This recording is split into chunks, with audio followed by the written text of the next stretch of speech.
state championship here in California, I'm pretty sure those drop passes do stand out in his mind. Yeah, I'm sure they haunted him over the last couple weeks here, and he wants to resurrect things and really establish himself as a top-tier threat here for Team West. Lovett is moving on to the University of Oregon, and those Ducks could use a receiver like him. What a Could pickup. you imagine once the Heisman Trophy winner for Oregon moves on, they're going to have to be able to replace some of those threats in the passing game.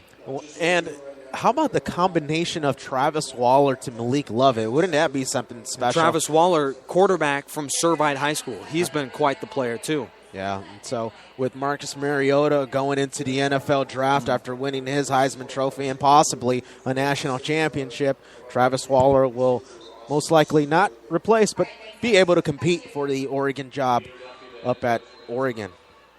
Well, undeclared quarterback with Oregon receiver Malik Lovett in the slot. It's Sharon Jones on a 2nd down and 8 will take the snap. Looking right, all sorts of time. He'll keep. Pump fake, will scramble on the run and pick up a 1st down. Sprinting out of bounds inside the Team East 10. 1st and goal. I really like his patience. I mean, he took the time to actually go over every single one of his quarterbacks. He shuffled his feet inside the pocket. Couldn't find no one. Had to run out of bounds and get that 1st down. Now 1st and go, Nick. Sharon Jones at the command post. It's the 9th play of the drive for Team West. They're closest to the end zone. It's the Team East 10. Handoff up the middle to Larry Powell. Gets his jersey torn and running sideline, but getting ridden down after a loss of a yard, maybe even 2, as Gage Cervenka was in there on the stop. That'll be his 4th tackle, and Team West faces a 2nd down and long 12 from here in the end zone. Gage Cervenka, the D tackle out of Emerald High School in South Carolina, is a Clemson commit. He had 2 cracks at the running back, swings him around, almost nearly rips his jersey, and finally wraps him up. Cervenka for Team East, and also don't forget the other D tackle for Team West has been phenomenal in this game. Sharon Jones will keep inside the 5, lowers his shoulder, and is ridden down at the 4. 3rd and goal now for Team West here, but I was taking a look at Cervenka for Team East and Noah Jefferson for Team West. These D tackles have played some great football, and it'll be Cervenka on a 3rd and goal that'll have to apply some pressure here. Sharon Jones has carried the football 5 times on this drive alone. 3rd down, Jones to the outside. Can he get to the edge? No, he cannot. It'll now be a 4th down and goal decision time for Team West, trailing by 10. Sharon Jones getting a taste of D1 action right there. Usually, and I don't like that run, though. Yeah, I don't. Most likely, a lot of times Sharon Jones gets into the end zone on those plays, but here, playing against other All-Americans, the speed is a lot faster, and getting to the edge gets a lot more difficult. Well, Sharon Jones, I understand he was extremely effective running the football all drive long, but on 3rd and goal, it looked like a design keeper, but not up the middle, way to the outside. Didn't like the call. James Williams for Team West kicks it up, and that field goal is good from just 20 yards away. Williams is able to finally, Dan, get Team West on the board with 3:26 to go in the 3rd quarter. Is it too little too late for Team West to finally crack the score? No, not at all. Sharon Jones, we talked about it at halftime, might be the guy who just might have to do it for the West. And out here in the 2nd drive of the West here, late in the 3rd quarter, he manages to produce 3 points for the West. So here we are, still a ball game, close one at that, and we'll see if the West could close it down and tie it up and maybe even take the lead later in the 4th quarter. Well, it just looks like Team West is so limited offensively. Sharon Jones, John Kolar, none of which are really getting anything going.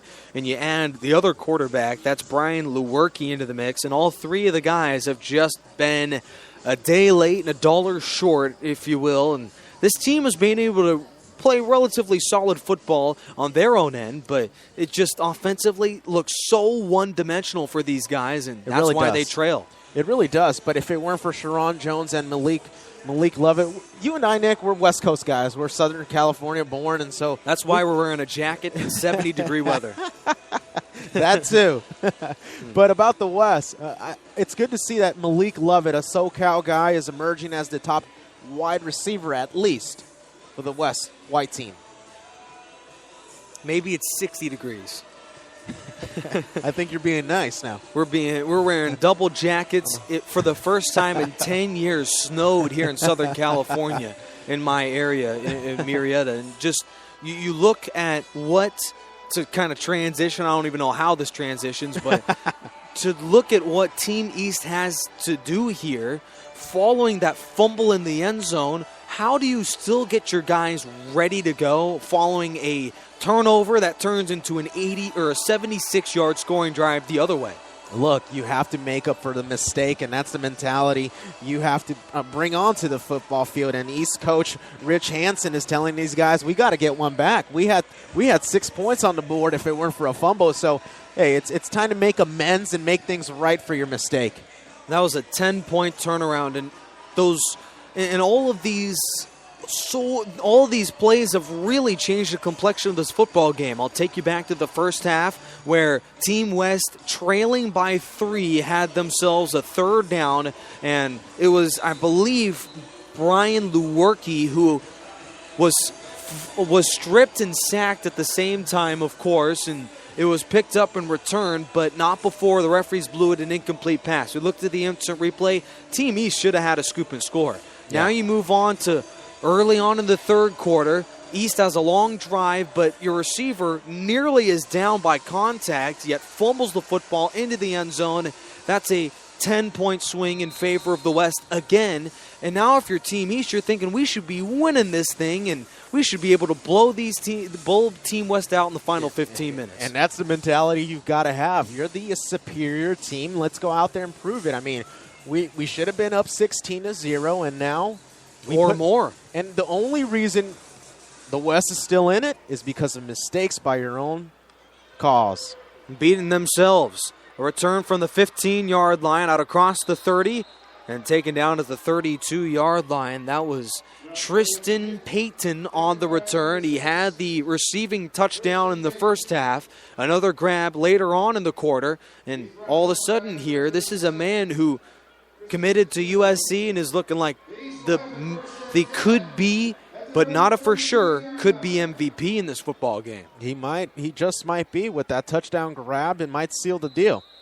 My current MVP, I would say, for Team East has been Tristan Payton, and for Team West right now is defensive tackle Noah Jefferson with 2 sacks today.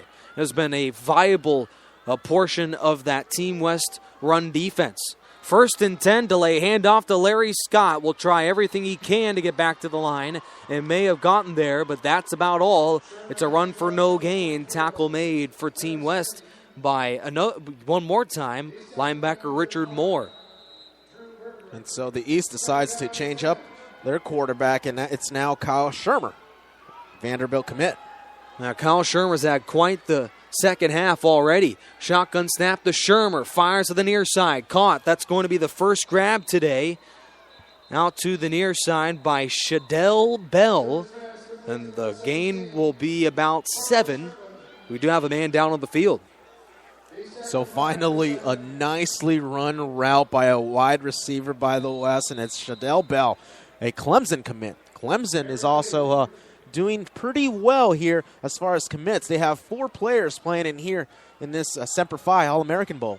Clemson commit Bell will be to the near side. A swing pass complete. That's Scott, and he's spun down right at the 41-yard line. That'll be shy of the first down marker. Now I'll make it a 4th down and short for Team East. And it looks like they may elect to, a curious call. They may go for it here.